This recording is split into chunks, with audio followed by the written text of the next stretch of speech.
Well, to be honest, I've been dreading doing this video. Salmonella holds a special place in my heart. It was the first video that we ever created at Sketchy, hand-drawn by none other than our illustrious co-founder, Brian Lemieux. In a way, it served as a constant reminder for us at Sketchy about where we came from and undoubtedly shaped where we are today. But unfortunately, we had to take it down after a high-profile lawsuit brought on us by the chicken industry. And if there's any industry you don't want to cluck with, believe me, it's big chicken. Okay, now we're actually going to break up salmonella into two sketches, which are typhoidal salmonella and non-typhoidal salmonella. So this scene is the story of Finding Samo.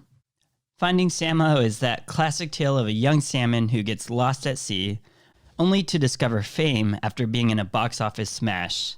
He then leaves behind his friends and family in a trail of destruction fueled by drugs and alcohol. You know the movie. Not to worry, this isn't him, just another poor, hapless fish, but you'll notice the salmon is red and kind of pill-shaped because salmonella is a gram-negative rod. He's a fast swimmer, just like salmonella, which are motile, flagellated bacteria. Look at him go. But he can't get far because he's walled off in this fishbowl. Just like the polysaccharide capsule, also called an O-antigen capsule, which protects salmonella. Salmonella can actually live and replicate inside macrophages, which we've symbolized with our recurring macrophage cage. You'll notice that this cage is open because salmonella is not obligated to live inside macrophages, but it can when it wants to, so it's a facultative intracellular organism. At last, we finally found Samo, and just in time, he's making his great escape through that plate glass window. Oof.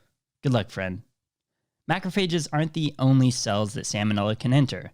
Invasive salmonella serotypes, that's all typhoidal salmonella and some types of non-typhoidal salmonella, can actually penetrate gut cells and M cells. They do so to get across the intestinal barrier and spread to other sites outside of the GI tract. Another important thing to know about salmonella is that it's acid labile. An acidic stomach helps the host to resist a nasty infection. But imagine what would happen if your patient is on a PPI. That's right. Suppressing that acid may be enough to allow salmonella to survive passage through the stomach and become infectious. Luckily, salmonella generally takes a higher inoculum to cause illness than, say, Shigella, which is acid stable. However, typhoidal salmonella actually has a lower infectious dose than non-typhoidal salmonella. Ooh, look at that. We're mature enough not to play a fart sound. Duh, I should have known. Anyway, this flatulent fish is to help us remember that salmonella produces hydrogen sulfide gas, or H2S. This is important because it helps our ability to differentiate salmonella from Shigella on a special enteric bacterial growth plate called Hectoin agar. On Hectoin agar, salmonella form black colonies, while Shigella forms green colonies. And that's why we've made these plates black. As a reminder, when we talk about salmonella, we're talking about serotypes of a subspecies of Salmonella enteritica. But we want to break down salmonella to something more digestible, which is why we're keeping more of a clinical focus on typhoidal versus non-typhoidal. This diagram is a simplified depiction of serotype grouping. Notice the typhoidal serotype has a K1 antigen, while the non-typhoidal serotype has a K2 antigen. In reality, a whole host of antigens are used to group the isolates into distinct serotypes. Typhoidal salmonella, or TS, represented by the Thai food menu, consists of only two serotypes, typhi and paratyphi. Stay tuned, you're going to learn a lot about those in part 2 of our fishtail. For non-typhoidal salmonella, NTS, there are many other serotypes, but we care about two, Enteritidis, also known as Enteritas, or Typhimurium, represented here by turmeric. Non-typhoidal salmonella infections are common in industrialized countries like the US. See this smorgasbord of food on the table? Salmonella has led to numerous food outbreaks in both fresh and processed food products, including fresh fruit and vegetables, especially lettuces, eggs, milk, peanut butter, and many more. It's also been known to contaminate water supplies. Non-typhoidal salmonella are zoonotic, and poultry is the primary reservoir. Consuming incompletely cooked poultry or undercooked eggs can result in infection. Many other animals can carry salmonella too.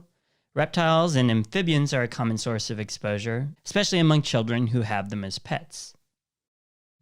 Okay, let's talk about the illnesses caused by salmonella. Gastroenteritis is the #1 manifestation of salmonella. Symptoms include fever, nausea, vomiting, diarrhea, and abdominal cramping. You may have heard about pea soup diarrhea, but really there are no reliable clinical features that differentiate salmonella gastroenteritis from any other cause. The gastrointestinal disease is self-limited in most cases, but immunocompromised patients can experience more severe disease. So generally, we think of salmonella as confined to the GI tract, but based on an interplay of host factors and bacterial factors, salmonella have potential to cross the protective intestinal barrier and spread throughout the body. Salmonella can spread from the GI tract to the bloodstream, depicted by the salmon leaping through the M cells towards the Red River. Bacteremia itself can lead to septic shock and death, or salmonella can spread to other parts of the body where further complications can ensue. This can happen in the abdominal aorta, depicted by this branching aorta tree by the flowing Red River. Think of salmonella as a potential culprit if you see fever and back pain in a patient with heart disease in a recent bout of gastroenteritis. Non-typhoidal salmonella can also be a cause of meningitis, represented by that hot sun setting over the brain tree. It's a very serious complication and carries a high risk of mortality. It can occur in newborns or infants, but fortunately it's pretty rare. If you diagnose an adult with salmonella meningitis, think of HIV as a probable underlying risk factor. Salmonella can also spread hematogenously to the bones and cause osteomyelitis. Those with sickle cell disease are at risk for salmonella osteomyelitis, but this complication occurs with many other immunocompromising conditions as well.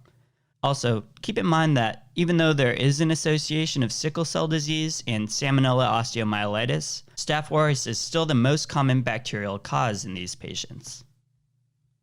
Now that we know all about salmonella infections, how do we treat them? We can pretty much allow salmonella gastroenteritis to run its course in a little over a week. Yep, like that sign says, no need to reach for antibiotics, and that's because antibiotics are generally not indicated. All antibiotics carry a risk of side effects, and in people who are given antibiotics, salmonella may actually stick around longer. This is called asymptomatic carriage. However, in cases of severe gastrointestinal salmonella, we're talking high fever, lots of diarrhea, requiring an inpatient admission, antibiotics may be warranted, and you may also want to use them in immunocompromised patients. If antibiotics are indicated, fluoroquinolones are the preferred choice.